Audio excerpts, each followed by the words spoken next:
another episode of Pretty Petty the Podcast. I'm your host, Tito Alvin, and in this podcast, we will talk about the hottest topics, trending issues, and everything pretty and petty. Kung first time mo dito, please consider subscribing to our YouTube channel by clicking on the subscribe button and the notification bell para notified ka sa mga bagong episodes. And kung sa Spotify ka naman nakikinig, you can follow our podcast sa Spotify by going back to the main page and then click nyo lang yung follow button. You may also follow our social media pages on Facebook, Instagram, and in TikTok by going to the link you see at the bottom of the screen. Ngayon, magpapahinga muna tayo sa usapang politics. No? Medyo nung mga nakaraang linggo, laging politics ang pinag-uusapan natin. So ngayon, pahinga muna tayo dyan. Ewan ko kung na-notice nyo pero the past few weeks, past few days, no, ang daming naganap na lindol. No? Nito lang October, dalawa yung major na lindol na nangyari. Yung una is nung October 2 sa Cebu with a magnitude of 6.9 and yung pangalawa naman is nung October 10 sa Davao Oriental na may 7.4 and 6.8 magnitude doublet quake. And meron ding mga lindol with a lower magnitude na record after that sa iba't ibang mga lugar. Madami akong nakikita na nagpo-post ng mga experiences nila sa mga lindol, yung mga reels nila, mga TikTok nila habang lumilindol. And dito lang sa GC namin sa condo, may mga nagtatanong kung naramdaman ba namin yung lindol or whatnot, so ganyan. Pero the real question is, handa ka ba kapag lumindol sa lugar nyo? Okay, today we're going to talk about something na matagal nang pinaghandaan pero parang wala tayong solid na plano. Ito yung tinatawag nilang the big one or yung malakas na lindol na pwede mangyari anytime dito sa Pilipinas.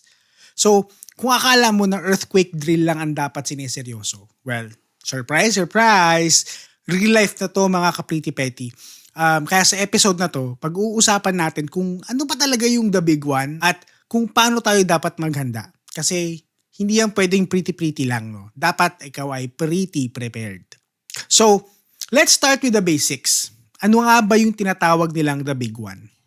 Yung the big one actually refers to a possible magnitude 7.2 earthquake na pwedeng manggaling sa West Valley Fault Line. Yan yung 100-kilometer fault line dumadaan sa Metro Manila at sa mga katabing probinsya like Bulacan, Rizal, Cavite, and Laguna. Ngayon, sabi ng mga experts, itong fault line na to gumagalaw every roughly around 400 to 600 years.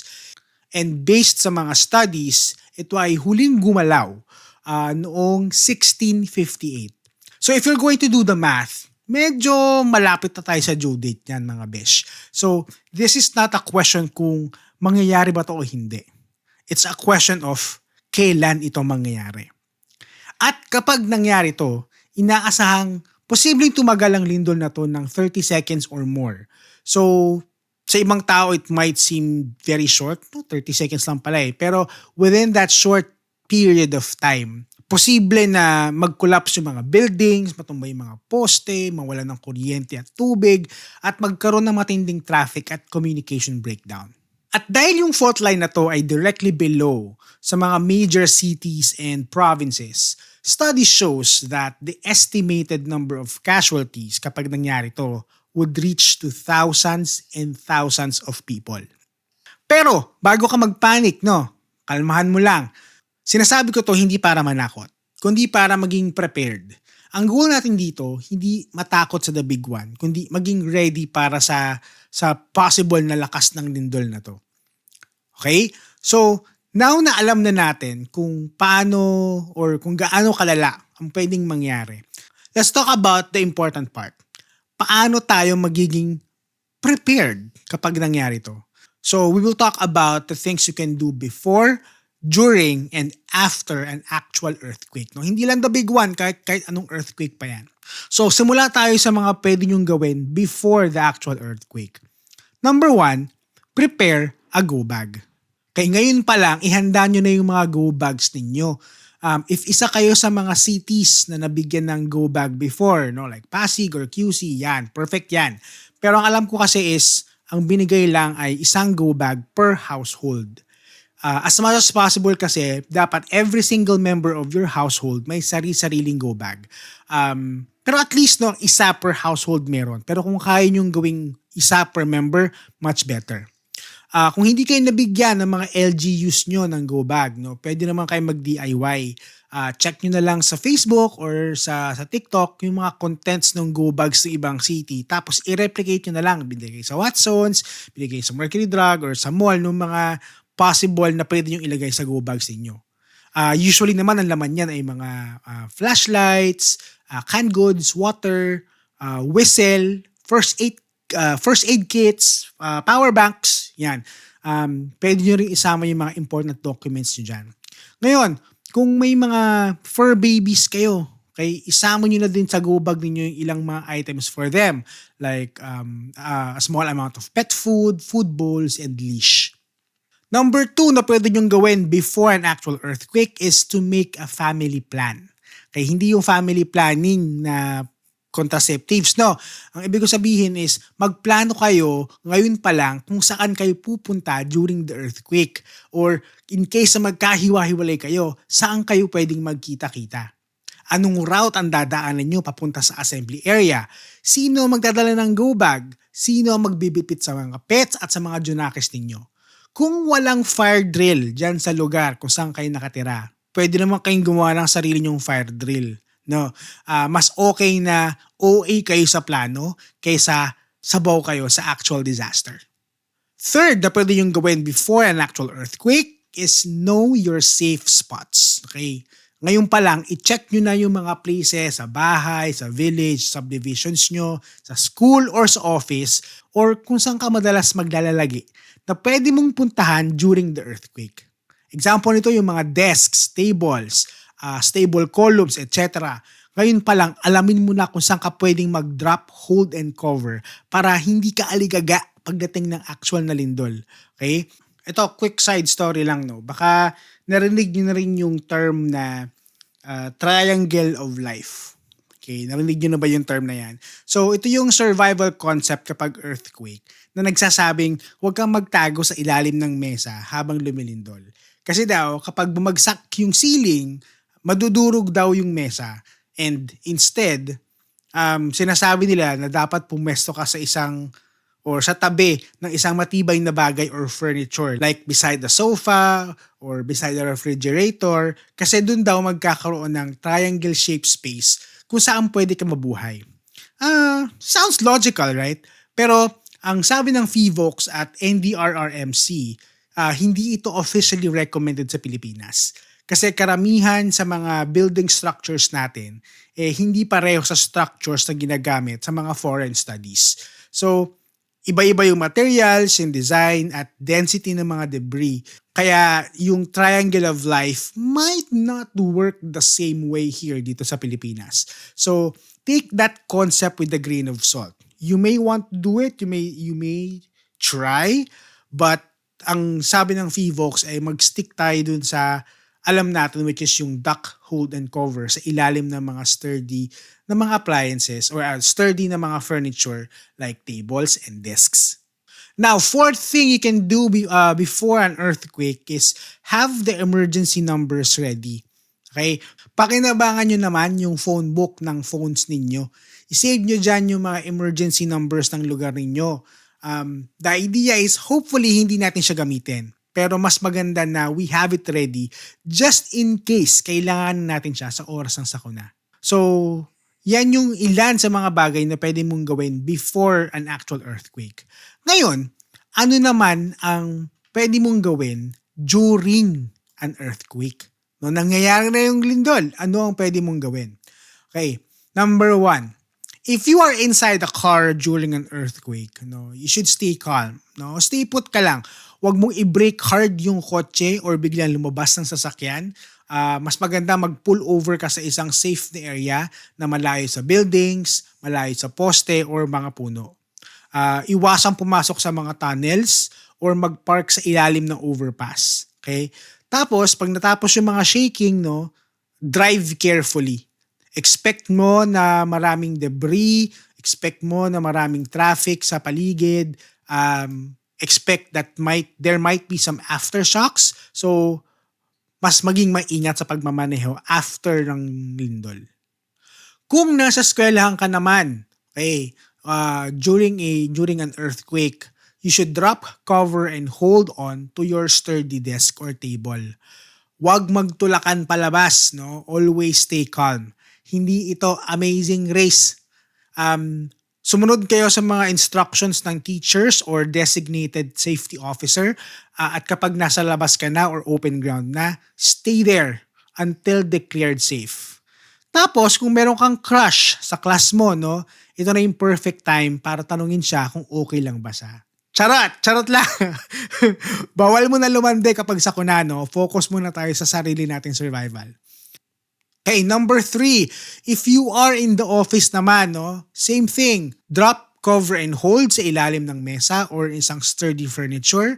Huwag agad tatakbo sa stairs or elevator. Naku, lalo na sa elevator, huwag kayo mag-elevator kapag may lindol. Pagtapos ng mga shaking, no, proceed agad sa assembly area na designated by your building.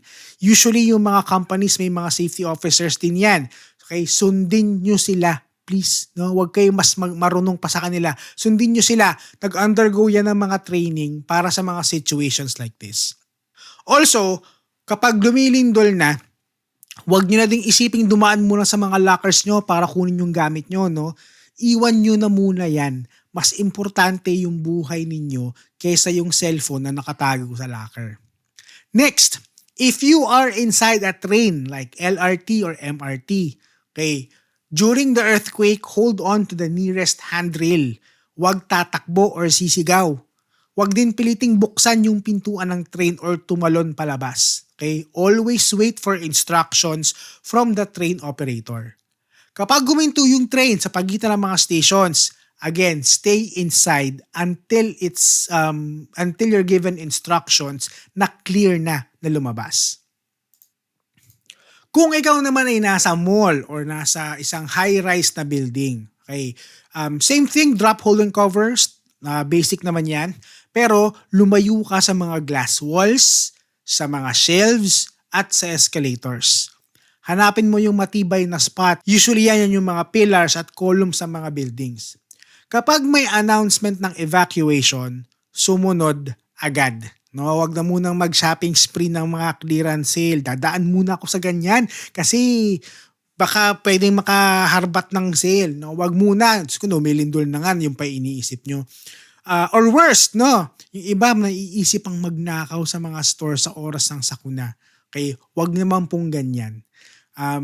Kapag may lindol, no, diretso kagad tayo sa assembly area ng lugar. Now, if you are outdoors or specifically near ka sa mga coastline or beaches, okay, lumayo sa mga buildings, mga poste at power lines. Be alert at all times. Check nyo yung paligid nyo kung may mga natutumba ng mga puno or poste. Kung nakatira ka malapit sa beach or sa shore, immediately pumunta ka agad sa mataas na lugar just in case magkaroon ng tsunami alert. No? Iwasang agad bumalik hanggat walang all clear na signal. Okay, so yun lang naman yung mga usual na pwede mong gawin during the lindol. Basic naman yan, no? Yung drop, hold, and cover. Tapos samahan nyo na rin ng pagiging kalma. Okay? So ngayon, tapos na yung shaking, no? Buhay ka pa. Thank you Lord, no? Buhay ka pa. Pero wait lang, huwag ka agad mag-celebrate. Okay? Ito naman ang mga kailangan mong gawin after an earthquake. Kung ikaw ay nasa indoors, number 1, check for injuries. Unahin mo yung sarili mo at mga kasama mo.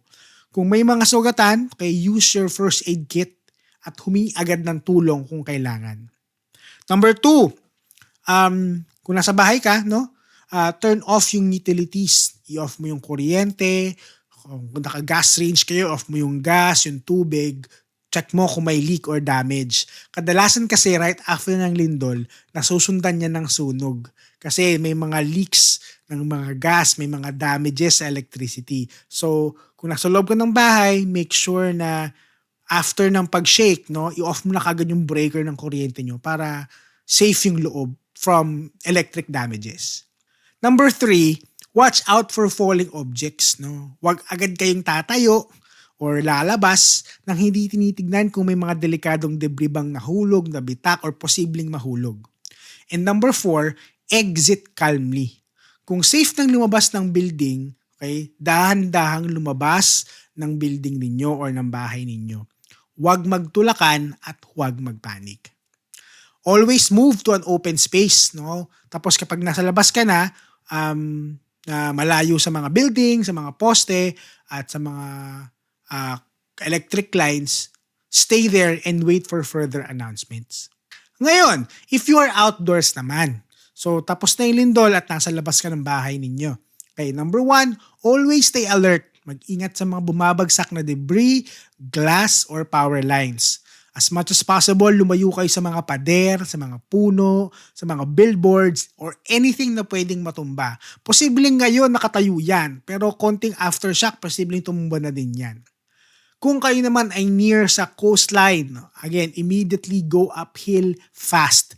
Kapag malakas ang lindol at nasa tabing dagat ka, umalis agad. Pumunta ka agad sa mataas na lugar kasi baka may tsunami alert. Okay? Huwag nang maghintay ng confirmation kung may tsunami alert ba o wala. Immediately go to a higher place. Number 3, kung safe ka na, no, wala kang injury, tapos mukhang safe naman yung lugar, the next thing you can do is help others if you can. Pero tandaan, always secure yourself first before rescuing others. Kasi paano ka makakatulong sa iba kung ikaw injured at may problema? So, those are the things you can do before, during, and after an earthquake. So, always remember those things. Always be prepared para hindi ka sabaw during an earthquake, no? Pero alam mo, kapag napag-uusapan na tong big one, no, tong lindol na to, no, madalas yan may halong takot at may kasamang panic. Pero kung isipin mo, hindi naman talaga dapat magpanic. Dapat lang maging prepared. Don't get me wrong, no? Nakakapanik naman talaga. Pero mas magpapanik ka kasi kung hindi mo alam kung ano ang gagawin mo. Pero kung prepared ka, ang unang tatakbo sa isip mo ay yung mga bagay na dapat mong gawin instead of magpanik. Also, yung panic na yan, no, nakakahawa yan. Kapag nagpapanik yung mga tao sa paligid mo, may tendency na magpanik ka din. So, wala na. Finish na. Lahat kayo nagpanik na lang eh. So, in the event na nagkakagulo na at nagpapanik na yung mga tao sa paligid mo, as much as possible, kumalma ka lang and just do what you need to do in that situation. We always think and pray na, Lord, no, sana hindi mangyari. Pero kung sakaling mangyari, ayaw mo rin naman na ikaw yung caught off guard. Remember this, preparation isn't being paranoid. It's being smart. Kasi at the end of the day, we can't predict the quake, but we can prepare for the shake. May mga paganyan ka, Tito Alvin. Anyway, maraming salamat for shaking things up with me in this episode. Alam ko medyo maiksi lang ata tong episode na to, pero at least medyo informational tayo ngayon, no? And don't forget to share this episode sa buong family mo para naman maging handa din sila sa oras ng earthquake. Don't forget to subscribe to our YouTube channel and follow our podcast on Spotify. You can also follow our social media pages on Facebook, Instagram, and TikTok by going to the link you see at the bottom of your screen or just go to linktr.ee/prettypettythepodcast. If you're a brand looking for partnership and collaboration, please send me an email at prettypettythepodcast@gmail.com. And with that, lagi nating tatandaan to always stay pretty at huwag maging petty. Bye-bye and stay safe!